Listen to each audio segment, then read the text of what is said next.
Bonjour, bonjour et bienvenue sur KTV en direct à la télévision et à la radio pour ce temps de parole consacré à cette affaire qui secoue Mayotte, cette affaire de viol par un adjoint de sécurité sur une fille de 14 ans. Et pour en parler sur ce plateau, nous recevons Bakar Atoumani. Bonjour. Bonjour, bonjour à tous, bonjour à toutes. Merci d'être présent. Alors, tout d'abord, première question, quel est votre sentiment quand vous avez appris cette affaire? Alors, d'abord, avant tout, souhaitons cette journée à toutes les femmes de cette île. Vous connaissez le 8 mars, hein, nous sommes le 8 mars, et c'est important de signaler, l'Alliance Police Nationale, c'est aussi la protection des droits et l'amélioration des droits de tous.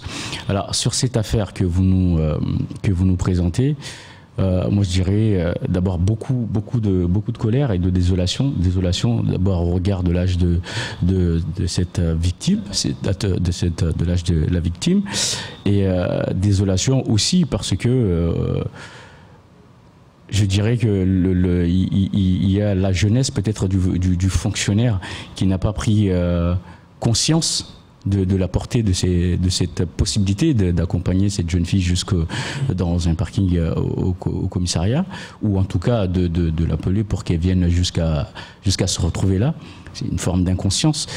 De la colère aussi parce que ça fait déjà un petit moment que nous bagarrons pour que l'image de la police nationale ici à Mayotte et en métropole s'améliore, et encore une affaire qui vient porter l'amalgame entre ceux qui font le job correctement, donc la plus grande majorité, et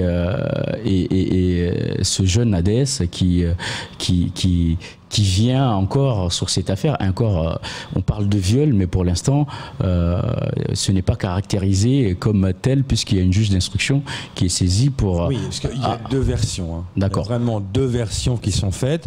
La fille qui dit il m'a forcé à lui faire une fellation, il a tenté de me pénétrer, je me suis débattu, il n'y est pas arrivé, et en plus il était alcoolisé.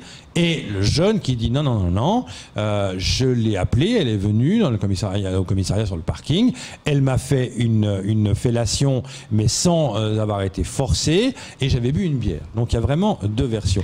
Maintenant, l'autre chose que je vais vous poser comme question, c'est que on dit un policier est accusé de viol sur une mineure, mais c'est un adjoint de sécurité. Alors, quelle est la différence entre adjoint de sécurité et policier? Parce que pour nous, il a l'habit du policier, mais c'est un policier.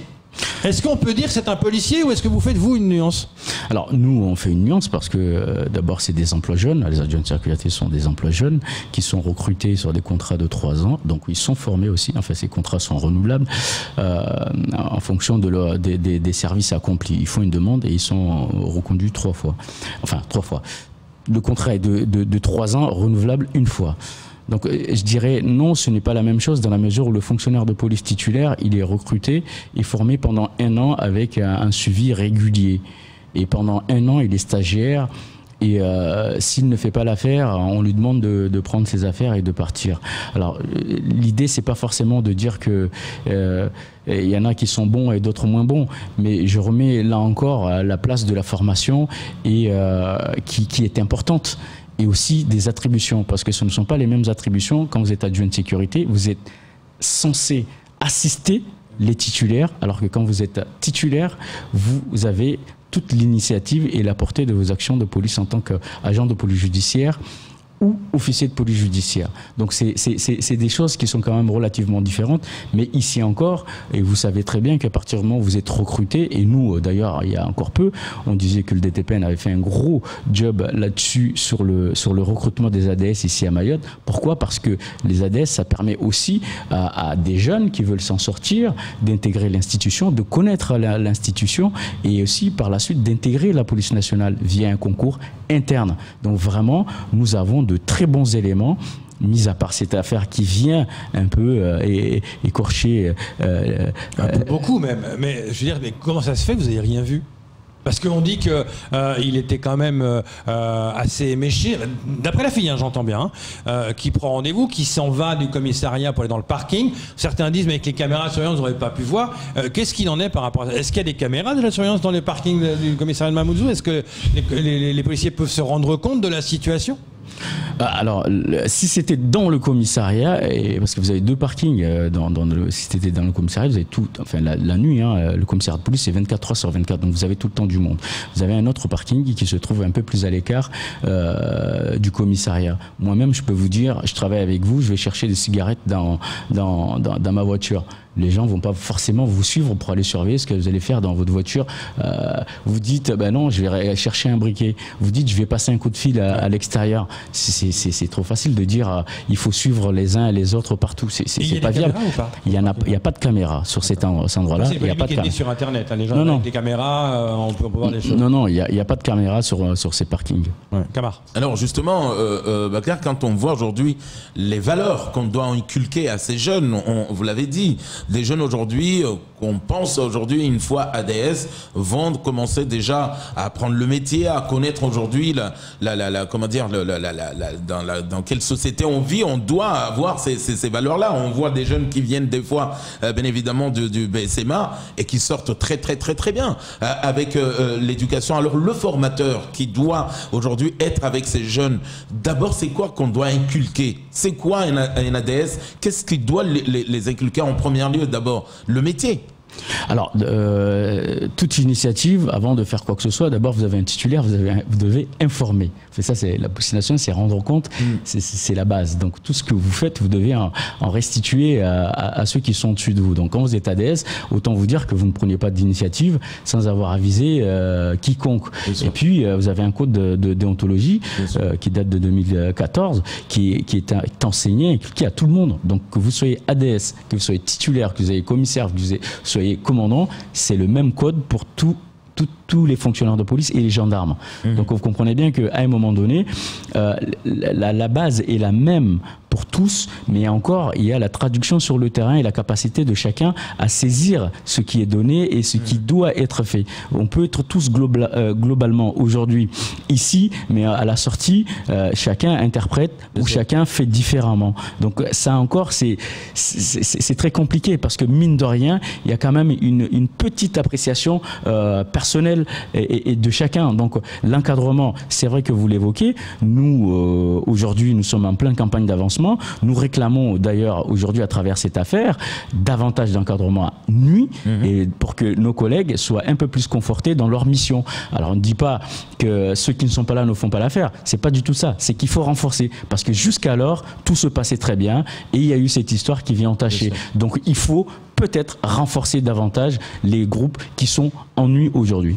Alors justement, avant qu'on soit recruté, j'imagine que on doit connaître la personne. Ou est-ce qu'aujourd'hui on prend des jeunes un peu partout juste histoire de faire du chiffre? Ou voilà, exactement. Est-ce que le recrutement lui-même de ces jeunes aujourd'hui, bien évidemment qu'on pense mettre dans les bons rails, est-ce que finalement on le fait juste histoire d'avoir des chiffres? On a tel combien d'ADS parce qu'on s'estime heureux, ou on doit être encore plus dur au niveau du recrutement?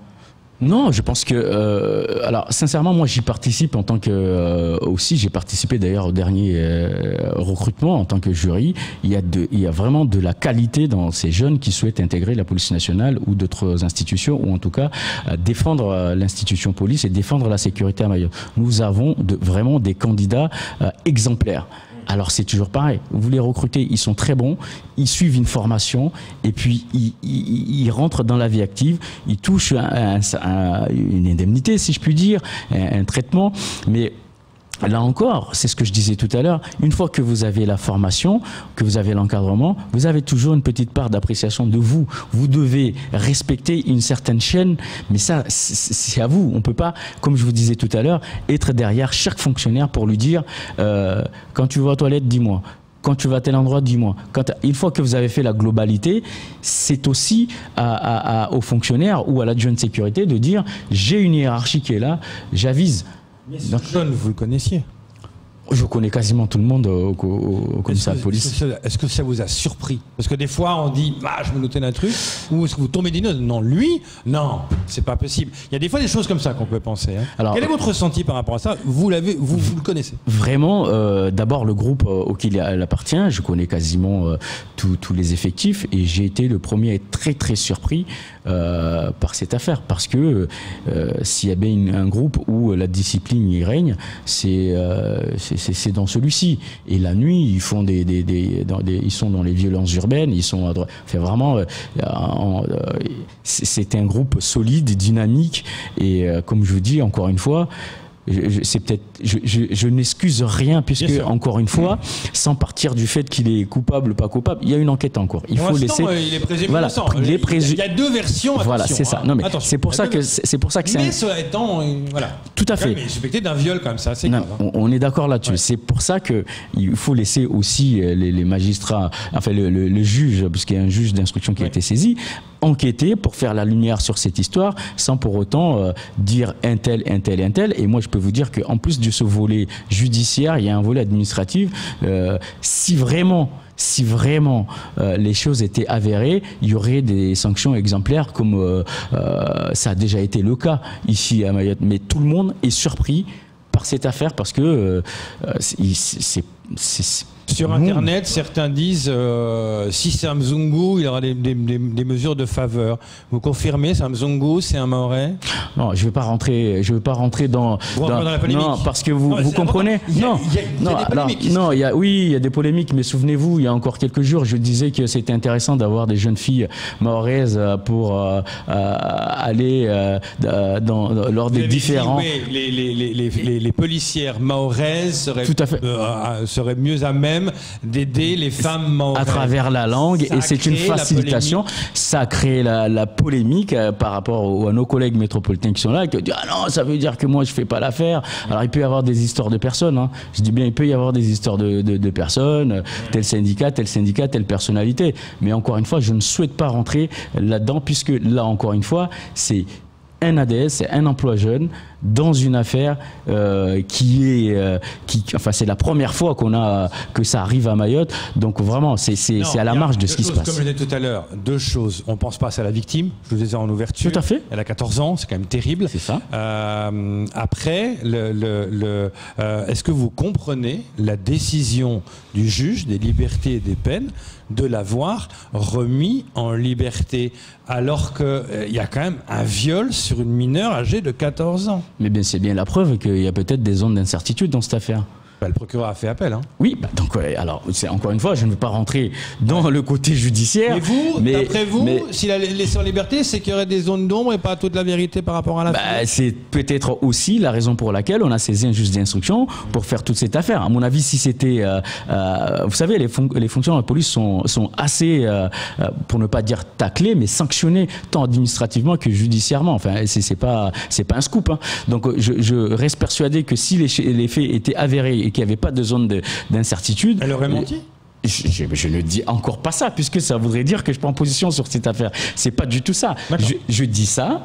Je dis juste que à partir du moment où les magistrats enquêtent et que décident de laisser notre collègue le placer en contrôle judiciaire, la décision leur appartient. Mais vous comprenez quand même sur Internet, il y a eu quand même un tollé en disant mais comment ça se fait? Ça y est, il y a toujours un traitement de faveur. C'est un policier, donc on va être plus sympa avec lui. On va le laisser dehors parce que les gens ont de la peine à comprendre. Une gamine de 14 ans qui dit je me suis fait violer et la personne on la laisse en liberté alors qu'on devrait la laisser en détention le temps de l'enquête. Alors moi, c'est de ce que je lis aussi, de ce qui ressort des quotidiens, c'est que a priori, c'est des gens qui se connaissaient avant. Oui, ça c'est important. Non, mais 22 ans, c'est important de le préciser. Oui. C'est important de le préciser et que c'était pas.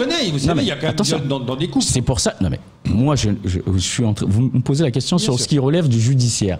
Je vous dis, il y a peut-être des éléments qui laissent entendre qu'il y a peut-être à aller chercher davantage.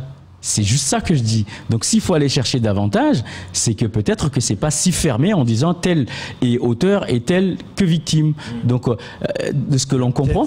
Oui, mais le problème c'est un risque à l'ordre public. Peut-être que les gens voudront peut-être. Oui, mais ça c'est à l'appréciation encore une fois du procureur de prendre des décisions et de concerter avec ceux qui travaillent avec lui. Moi, je ne vais pas me prononcer sur cette affaire judiciaire puisqu'il en va de la responsabilité des magistrats. Oui, mais attention, parce que le juge des libertés et des peines ne juge pas le fond de l'affaire. Oui, et c'est pour ça que c'est intéressant, parce qu'il va enquêter. Donc là, c'est plus, il y a peut-être un danger à l'ordre public. C'est pour ça que le procureur a fait appel, parce qu'il y a peut-être un danger de calme de l'ordre public. Parce que là, vous dites, ouais, le juge des libertés et des peines, il y a peut-être quelque chose de plus fond, mais il ne juge pas le fond de l'affaire. Oui, mais lui, il aurait pu décider de placer le collègue en détention. Il ne l'a pas fait. Alors c'est vrai, Bakar, cette affaire vient ternir un peu l'image de nos policiers avec le travail, surtout dans une situation comme nous menons aujourd'hui où on comprend très bien.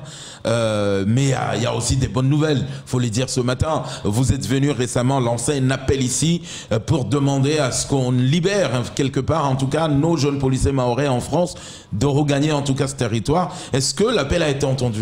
Écoutez, une semaine après être passé sur le plateau, et je vous remercie d'ailleurs de nous accorder ce temps, Alliance Police Nationale avait proposé aux élus, et à Paris d'abord, et ici au DTPN, de soutenir en tout cas quelques candidatures, parce qu'on a aussi des jeunes mahorais qualifiés. Donc on a réussi à obtenir 9 jeunes mahorais qui vont venir enfin prendre leur service le 1er mai ici à Mayotte. Et pourquoi ces jeunes arrivent?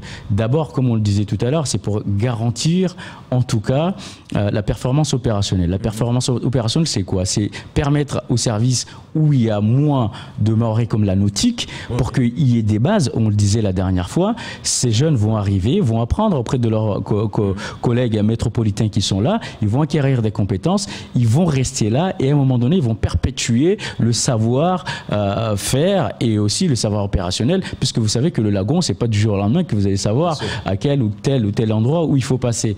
Et donc ça, c'est important. Pour nous, c'est vraiment avoir des piliers de continuité.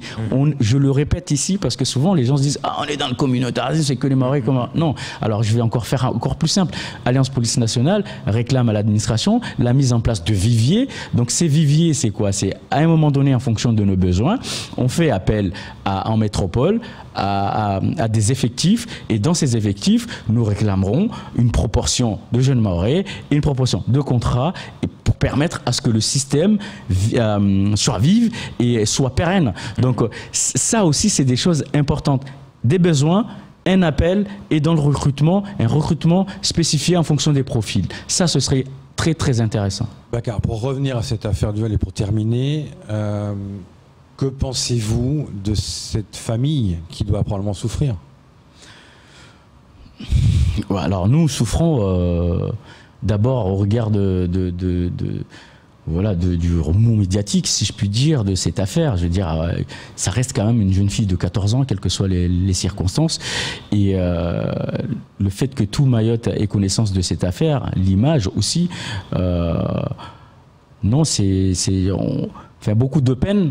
Déjà par rapport à cette jeune fille, parce que cette affaire n'a pas à avoir lieu. Donc nous pensons à elle, et nous, si on est venu là, c'est aussi pour dire attention, laissons l'enquête aller au bout. Ouais. Mais j'appelle aussi, non mais attention, j'appelle aussi la population, et lorsqu'on constate qu'il y a des relations qui ne sont pas... parce que si tout le monde voyait ça et ne l'a pas interdit dès le départ, si les gens savaient qu'ils se côtoyaient après, et que si ça dure depuis un certain temps, à un moment donné, il faut dire stop aux choses quand ça ne convient pas. Vous voyez ce que je veux dire? C'est important aussi, on disait la sécurité affaire de tous.